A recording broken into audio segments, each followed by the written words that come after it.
Welcome to the presentation on public speaking and overcoming nervousness. First, an overview of the presentation. We're going to talk about the communication process, just do a quick review of that.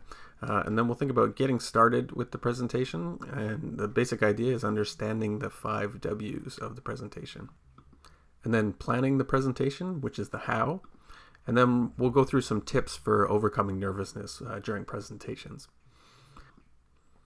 So first, a brief review of the communication process. In the communication and listening presentation, we discussed this in more detail, but if you recall, the communication process is much more dynamic than simply just one person speaking and another person listening. It's an interaction between two people to create a kind of shared experience.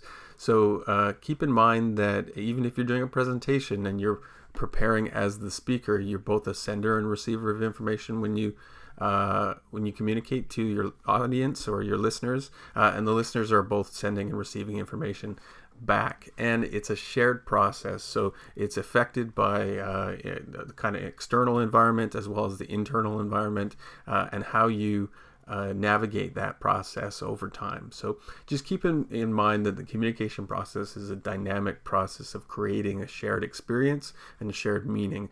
So how you prepare for a presentation should consider those conditions. So getting started, the basic overriding guideline to keep in mind whenever you're doing a presentation is to consider the audience or the listener's point of view. Ultimately, a presentation is only effective if it's effective for the audience. And as well, keep in mind that a presentation is different from a speech. A speech may be scripted word by word, and it's very difficult to be good at giving speeches. It takes lots and lots of practice to be able to read from a script in front of an audience and be a dynamic speaker. A presentation, however, is a little more flexible. So consider that you shouldn't prepare everything word for word. You should prepare with your audience's point of view in mind, and then structure your presentation in a way that helps you engage with your audience. So first, the big question, who? You want to ask yourself, to whom am I speaking? What do I know about my listeners? You won't always know necessarily who your listeners are depending on the situation, but you can make an educated guess, because you would do a presentation on the same topic differently if you were presenting to a group of elementary school students, or if you're presenting to a group of supervisors at a workplace. And the different kind of workplaces, you might anticipate a different atmosphere of your listeners. So you would prepare a little bit differently in those kind of circumstances. So you have to ask yourself the main question: who am I speaking, and what do I know about my listeners, and how can I structure my presentation to address or engage those listeners? After you've questioned the who, is the why. So why are they here, or why are they going to be listening to your presentation? What's the situation? What's the purpose? And why am I presenting? So think about that. What's your expertise? Is it because you have any kind of information that your audience does not have? Is it because of your position and you have to inform your audience of something? So keep the why question is the secondary question you want to ask. Then the what. What did they come to get? So why are your listeners there? What do they expect to have, to get, to learn as a result of what you have to say? After that, the where. Consider the location, the situation, the kind of formality of the situation, whether it's going to be formal or informal. Consider, if you can, the physical layout. How big is the space? How will your audience be situated in the space? Will they be on chairs, tables, freestanding? I mean, all of these kind of conditions will have an impact on how you're able to engage with your audience. So that's an important thing to consider when you're preparing your presentation as well. And then the when. Think about the time of day, time of year. At what point, if you're going to be a speaker amongst a list of other presenters, where are you speaking in the order, and how will that impact your audience's receptivity or patience? How much time will you have to present? You have to build your presentation to fit the time slot that you're given. So consider that as well. And then finally, once you've considered the 5 W's, then you can consider the how. How will I start my presentation? How will I organize my information in the presentation? How will I select, prepare, or use visual aids? What kind of tools do you have around you to give your presentation? Again, keep in mind as well that a visual aid should aid your presentation in some way. It shouldn't simply be an illustration of the words that you're speaking. You might have all had experience either in school or in work situations where someone is reading large sections of text in front of an audience because their visuals are really just the speech of what they're saying. And that's not an effective visual aid because it doesn't actually aid the engagement between the listener and the speakers. It actually can work in the opposite, so that it can actually cause you to get focused. If you're the presenter and you're reading large batches of text off a screen or off a piece of paper, that will distract you from the audience. It will actually engage you more with the paper or with the screen than it is with the audience. So the aid should somehow be an aid to your illustrating your points.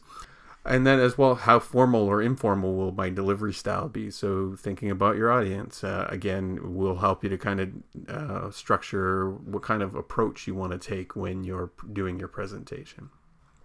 So that's the 5 W's and the how. Now, the tips for overcoming nervousness. The first thing to keep in mind is to understand what nervousness is and why it occurs. Essentially, nervousness is a threat. It's a fear that your body feels because it's actually a psychological threat. You could screw up. You could bomb the presentation, and then you'll look like a fool, right? So your body your brain recognizes that, and then it will have an impact on your body. The kind of physiological response. So you'll get sweaty, or you start to stutter. It affects people differently. But know that nervousness about public speaking is common. In surveys of greatest fears, public speaking is often one of the top, if not the top, fear that people have. Well, it is a kind of energy, though. So recognize that energy that you can get from nervousness, if you can harness that energy in a constructive way, you can actually use that to your advantage, because you don't want the really boring presentation where people are speaking in a very monotone, dry way and not very exciting to listen to. You want a more dynamic presentation. So nervousness actually can be a kind of useful energy if you can harness it in a constructive way. And the best way to do that, again, is to prepare your presentation by considering your audience first. So prepare. Know your topic. A presentation should be built around a topic and then the message that you want to get across to your audience. Again, it's different from a speech, so you shouldn't need to script things word for word, but you do want to know your topic. You want to practice your opening line. So how do you want to begin your presentation? That opening moment, or the opening part where you channel that kind of nervous energy that you might be feeling in a dynamic way, can help to engage your audience and get their attention right away. Know your objective. What's the overall objective of your presentation? Yes, you have a topic, but what's the overall objective? What do you want your audience to get from your presentation? And what are the key points you have? And then practice your closing line. How are you going to conclude the presentation? One of the strategies is often to rehearse the ending first and then work backwards. Sometimes this works effectively for people because it will force you to think about your audience and think about what's the main message you want to get across. If you start at the ending and then you build your presentation backwards, you know where you want your audience to get to. We mentioned this briefly before, but unless absolutely called for, avoid using sheets of paper, a manuscript, a large presentation screen where you have lots of text, or trying to memorize something. If you've watched TV shows where people do business proposals to investors, you've probably seen presentations go off the rails where people try to memorize everything and then they forget and break down, and then it causes a disruption in the presentation, and then they can't get the energy back that they started with. So try not to memorize everything. You're a human being, not a robot. So prepare your presentation, know your topic, know your key points, but then you can adapt and engage with your audience, because the communication process is more distinct and more dynamic than simply just what you want to say. One key tip is actually to adjust something. If you physically move something or adjust it within the space that you're presenting, you actually can take psychological control over the speaking area.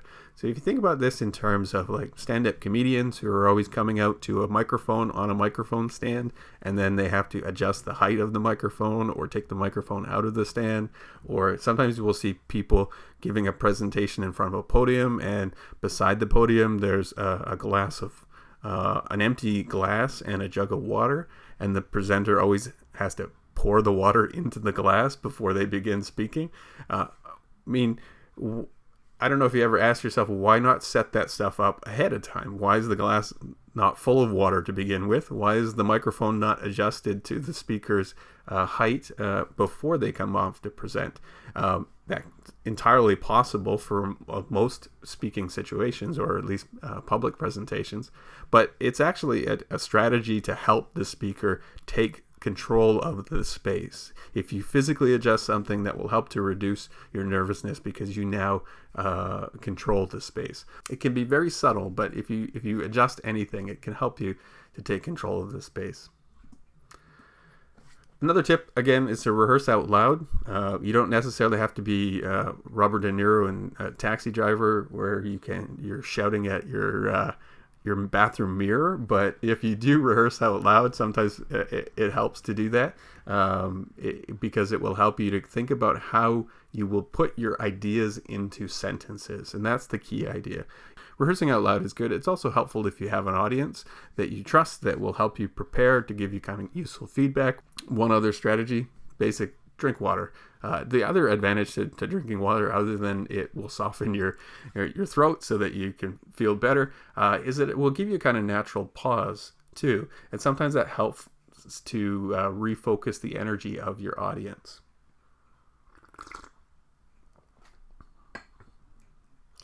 All right. Another strategy is to try to find a silent partner in your audience.